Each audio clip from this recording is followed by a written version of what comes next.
అందరు బాగున్నారా? సో రెగ్యులర్గా నా టెస్ట్ ముందు మాట్లాడుతుంటాయి కదా. సో బీటెక్ థర్డ్ ఇయర్ పక్కకు పెట్టిన, సో మీరు ఒక మాట చెప్పండి అన్న, ఒక బీటెక్ థర్డ్ ఇయర్ని పక్కకు పెట్టి రావాలంటే జస్ట్ లైక్ దట్ వస్తే బాగుంటుందా? నిజంగానే ఈ ఇండస్ట్రీ మీద పిక్చర్ క్లారిటీతో ఉండాలా కదా, రైట్? సో ఇప్పుడు చాలా మంది డైరెక్ట్ సెల్లింగ్ ఫ్యూచర్ అని మాట్లాడుతున్నాం, కానీ అసలు ఏ స్థాయిలో ఫ్యూచర్ ఉందో కూడా పెద్దగా మనం పట్టించుకోవాలి. సో ఈరోజు నేను జస్ట్ ఒక 5 minutes మీ దాంతో ఇంటరాక్ట్ అవుతాను.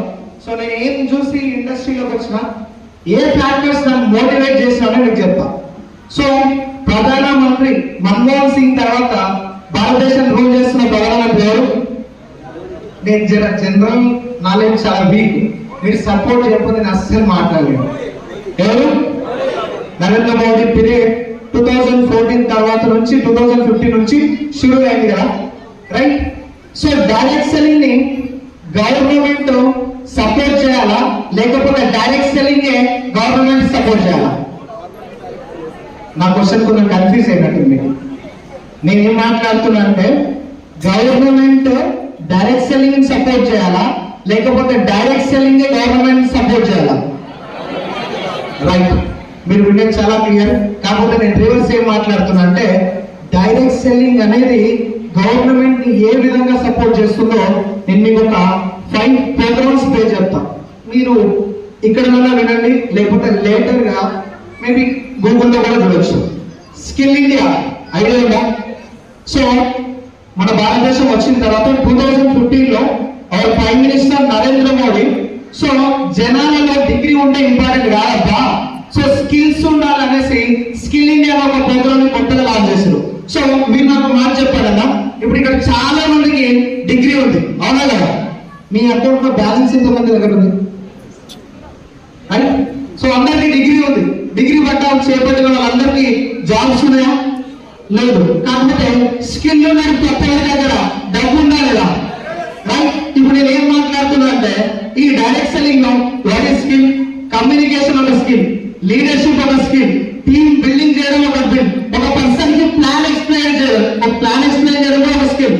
సో ఎవరైతే డైరెక్ట్ సెల్లింగ్ రంగంలో ఇన్వాల్వ్మెంట్ అయినారో మీకు తెలియకుండానే మీకు ఆటోమేటికల్ స్కిల్స్ వస్తున్నాయి. సో నేను బీటెక్ థర్డ్ ఇయర్ వదిలేసే ముందు మై మెంటర్ సైదుల్ సార్ నాకు చెప్పిన మాట ఏంటంటే, ప్రవీణ్, ఈ బిజినెస్ నువ్వు రావడంతో జాబ్ లో నువ్వు 1 lakh సంపాదిస్తావు, 2 lakh సంపాదిస్తావు నాకైతే తెలియదు, కానీ ఈ బిజినెస్ నువ్వు పట్టుకోవడం ద్వారా నీకు మంచి కమ్యూనికేషన్ స్కిల్స్ వస్తాయి అబ్బా, కథనా స్కిల్స్ వస్తాయి, నువ్వు ఒక మోటివేషన్ స్పీకర్ అవ్వచ్చు అన్నప్పుడు మీ ఫీలింగ్ ఏముంటది? అసలు యాక్చువల్లీ మనం ఏం చేయాలి? లైఫ్ లో ఏదో ఒకటి చేయాలి కాదు, అనుకున్నది చేయాలి.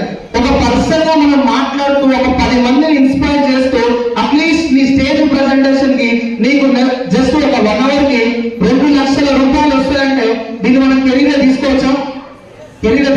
సో ఇట్లాంటి ఒక మోటివ్ పాయింట్. సో ఈ బిజినెస్ ద్వారా ఫస్ట్ ఆఫ్ ఆల్ మనకి స్కిల్స్ వస్తున్నాయి. అయితే స్కిల్ ఇండియా ప్రోగ్రామ్ ఏంటంటే, గవర్నమెంట్ ఏం చేస్తుందంటే, నార్మల్ గా 2015 ఈ ప్రోగ్రామ్ ఎందుకు లాంచ్ చేసిందంటే, సో ఎవరైతే చదువుకున్న వ్యక్తులు ఉన్నారో మీ యొక్క క్వాలిఫికేషన్ ఏంటి అనేది ఆ సైట్ లో ఎంటర్ చేస్తే నీకు ఏమేమి స్కిల్స్ కావాలో, ఫర్ ఎగ్జాంపుల్ నేను ఒక సేల్స్ పర్సన్ అంటే నాకేం కావాలి?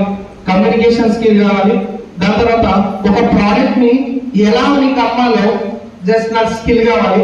దాని తర్వాత పర్సన్ టు పర్సన్ ఎలా మాట్లాడో స్కిల్ కావాలి, రైట్? ఈ విధంగా అక్కడ కోర్సు పెట్టి నేర్పిస్తారు. ఎలాంటి కోర్స్ లేకుండా డైరెక్ట్ సెల్లింగ్ లో మీకు ఆటోమేటిక్ గా స్కిల్స్ వచ్చేస్తున్నాయి. సో అంత మంచి ఇండస్ట్రీలో ఉన్నందుకు మీరందరూ గర్వపడచ్చా, రైట్? సో నెక్స్ట్ మీకు అందరికి బాగా ఐడియా ఉంది. సో నేను కూడా సరైన సినిమాలో ఏదో డైలాగ్ చూసిన, మేడ్ ఇన్ చైనా పగిలిపోలే, మేడ్ ఇన్ జపాన్ పగిలిపోలే అనే లైన్స్ విన్నారు, కానీ ఏ రోజు కూడా మనం మేడ్ ఇన్ ఇండియా అనేది చాలా అరుదుగా వింటాం, అవునా కదా? రైట్. నేనేం మాట్లాడుతున్నా బ్రదర్స్ అంటే, ఇప్పుడు మీరు వెస్టేజ్ అనే ఒక ప్లాట్ఫామ్ లోకి వచ్చిన తర్వాత మీరు వాడుతున్న ప్రొడక్ట్స్ మేడ్ ఇన్ ఇండియానా లేకపోతే అవుట్ ఆఫ్ కంట్రీయా? Made in India. So 11th president ఎవరు భారతదేశానికి? 11th president doctor APJ Abdul Kalam, missile man of India, idea ఉందా? సో ఆయన ఏం మాట్లాడాలంటే, సో ద్వాపరయుగం అయిపోయింది, త్రేతాయుగం అయిపోయింది, కలియుగం కూడా వచ్చింది. ఒక పాయింట్ ఏం గుర్తు పెట్టిందంటే India 21st century business network marketing అని మాట్లాడింది. ఎందుకు మాట్లాడాలంటే భారతదేశంలో వాడుతున్న అన్ని ప్రొడక్ట్స్ కూడా ఫారిన్ ప్రొడక్ట్స్ వాడినప్పుడు డాలర్ విలువ పెరుగుతుందా లేకపోతే మన ఇండియన్ రూపీ విలువ పెరుగుతుందా? డాలర్ విలువ. మీరు మాట చెప్పండి బ్రదర్, డాలర్ విలువ పెరిగితే మన దేశ సంపృద్ధి ఎట్లా అభివృద్ధి చెందుతుంది? పాసిబులే లేదు కదా. సో ఆ రోజు ఏం మాట్లాడాలంటే జనాల్లోకి చిన్నగా వస్తున్న ఆగానే ఏంటంటే భారతదేశ వస్తువులు వాడతారు. ఎప్పుడైతే భారతదేశ వస్తువులు వాడతారో రూపాయ విలువ క్రమబద్ధీకరణంగా పెరుగుతూ ఆటోమేటిక్ గా direct selling is the 21st century business అవుతుంది. ఇది ఇండియా ఎకానమీలో చాలా పెద్ద పాత్ర పోషించడానికి నెక్స్ట్ స్టార్ట్అప్ ఇండియా. మీరు నాకు మాట చెప్పండి, నా దగ్గర పైసలు లేదు. ఇప్పుడు గూగుల్, యూట్యూబ్ వీటికి అట్లీస్ట్ మినిమం టాలెంట్ కావాలి, ఎంతో కొంత డబ్బులు కూడా కావాలి. నేను మిమ్మల్ని ఏమడుగుతున్నా అంటే వెస్టీజ్ స్థాపించింది నేనా? వెస్టీజ్ పైసలు పెట్టుబడి పెట్టింది నేనా? కాదు. సింపుల్ గా ఆల్రెడీ ఒక సిస్టమ్ తయారైంది. ఆ సిస్టమ్ లో నేను ఇన్వాల్వ్మెంట్ అయి జస్ట్ వర్క్ చేసుకుంటూ వెళ్తే నా హైయెస్ట్ పే 1,41,227 రూపీస్. నేనంటే ఇంతో కొంత బీటెక్ ఆడారు. ఇక్కడ ఎక్కవాలని చూడండి, ఎల్లవాలని చూడండి, గట్టిగా మాట్లాడితే ఎవరు కూడా పెద్దగా గ్రాడ్యుయేట్ అయిన వాళ్ళు కాదు. కాకపోతే వాళ్ళు కూడా స్టార్ట్అప్ ఇండియాలో భాగం అవుతూ ఒక డైరెక్ట్ సెల్లింగ్ కంపెనీని పట్టుకొని లైఫ్ లీడ్ చేస్తూ సక్సెస్ తీసుకున్నారంటే డైరెక్ట్ సెల్లింగ్ ద్వారా గవర్నమెంట్ కి బెనిఫిట్ అవుతుందో లేదో ఒకసారి మీరు ఆలోచించాలి. Yes or no? మీరు అందరూ మాట్లాడితేనే నేను చెప్పేది ఏమన్నా అబద్ధాలు అనిపిస్తున్నాయా? రియాలిటీయే కదా, రైట్? సో దాని తర్వాత ఇంకో major important women empowerment. Normal గా చిన్నప్పుడు పుస్తకాలు చదివాం. సో మహిళలు దేశ అభివృద్ధి పట్టి కొమ్మలు అని ఒక ట్యాగ్ లైన్ చదివిన. ఎక్కడ కూడా పెద్దగా విడపలేదు. 2015, 2016, 2017, 18 అంటే బహుశా నేను ఎస్ఎస్సి 2018లో నా 10th క్లాస్ ఇట్లా చదివేవాడిని తప్ప మహిళలకు పెద్దగా సాధికారత ఏముందని పెద్దగా చదివే. ఒక స్కీమ్ గుర్తుంది, ఏదో బేటీ బచావో బేటీ పడావో, దాని తర్వాత ఏదో పిఎం యోజన అని ఇలాంటి స్కీమ్స్ గుర్తున్నాయి తప్ప మహిళల కోసం. కానీ పెద్దగా మహిళలు ఇంపాక్ట్ అయింది లేదు. కానీ ఇలాంటి డైరెక్ట్ సెల్లింగ్ ఇండస్ట్రీ ద్వారా మార్చ్ 8న అంతర్జాతీయ మహిళా దినోత్సవ సందర్భంగా women entrepreneurship in direct selling అని సుష్మా చేతుల మీదుగా దిలీసియా రేఖ చేతుల మీదుగా అవార్డు తీసుకున్న great leader Mrs Arundhati madam మన మధ్యలో ఉంది. ఎక్కడో బయట ఉంటే పెద్దగా ఇంపాక్ట్ అవ్వాల్సిన అవసరం లేదు, కానీ మన మధ్యలో ఉంది. ఒక నార్మల్ అరుంధతి స్టోరీ నాకు తెలుసు. అరుంధతి బీటెక్ డిస్కంటిన్యూ నాలాగని ఒక బీటెక్ డిస్కంటిన్యూ అయిన మేడం కి ఒక పట్టా ఇచ్చి ఒక సత్కారం చేసే ఎక్కడైనా గవర్నమెంట్ ఇన్స్టిట్యూషన్స్ ఉన్నాయా?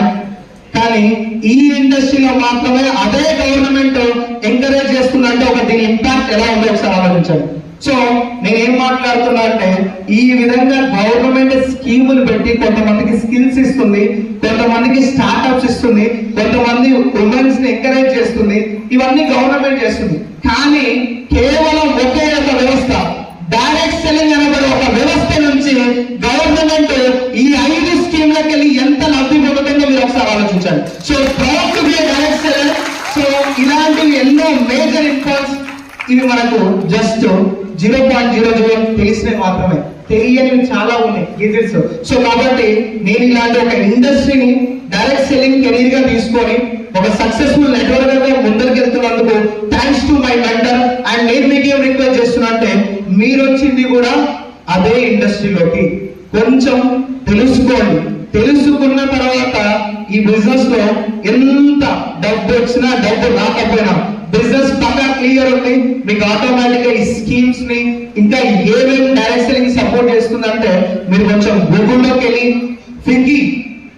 ఫికి అనేసి federation of India chambers commerce industry అనేసి 2016 రిపోర్ట్ చూస్తే ఈ స్కీమ్స్ అన్ని మీకు డైరెక్ట్ సెల్లింగ్ ద్వారా గవర్నమెంట్ కి ఎంత లబ్ధి చేకూరుతుందో, ఎంత మందిని ఇంపాక్ట్ చేస్తుందో ఇవన్నీ మీకు అర్థమవుతాయి. సో మీరందరూ డైరెక్ట్ సెల్లింగ్ లో ఉన్నందుకు గర్వకారణంగా భావించండి. So thank you so much.